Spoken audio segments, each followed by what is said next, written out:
Shalom, I'm Rabbi Jonathan Ginsburg of the Ezra Havanim Niles Township Jewish Congregation in Skokie. This brief video is an introduction to the Mishnah, the Gemarah, and the Talmud.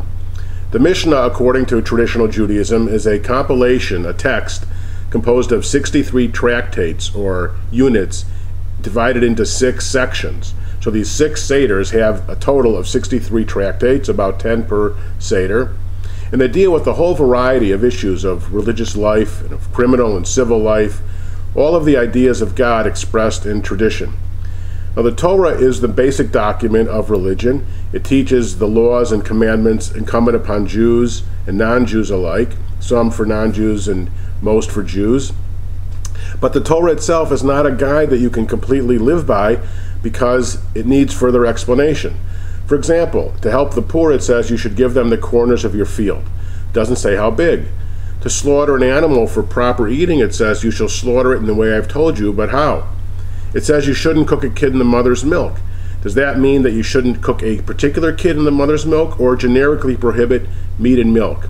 It says you shouldn't work on the Sabbath day and gives you some of the rules, but not all, and it needs further elaboration. So obviously, there had to be an oral tradition to accompany the text. Orthodox Jews believe that God said this to Moses.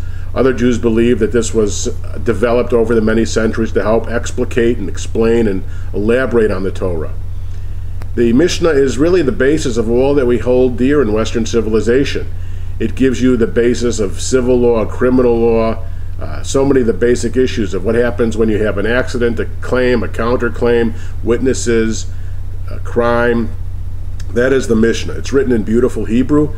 It was finally edited and compiled and written down in the year 220 of the Common Era by a great rabbi named Rabbi Yehuda HaNasi, Judah the Prince, in order to preserve it.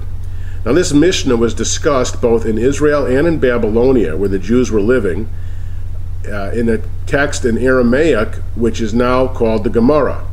And that conversation went on for hundreds of years in both communities to help elaborate and clarify the Mishnah. The Gemarah explanation with the Mishnah together is called the Talmud. It's a subject and a text that's read every day by hundreds of thousands of Jews. In fact, there are many Jews who study a page a day. It's clearly the most important document that has preserved Judaism besides the Hebrew Bible, and well worth studying. It's available in English, the Mishnah independently, and the Talmud together in many varieties with commentaries and explanation, but certainly something worth knowing.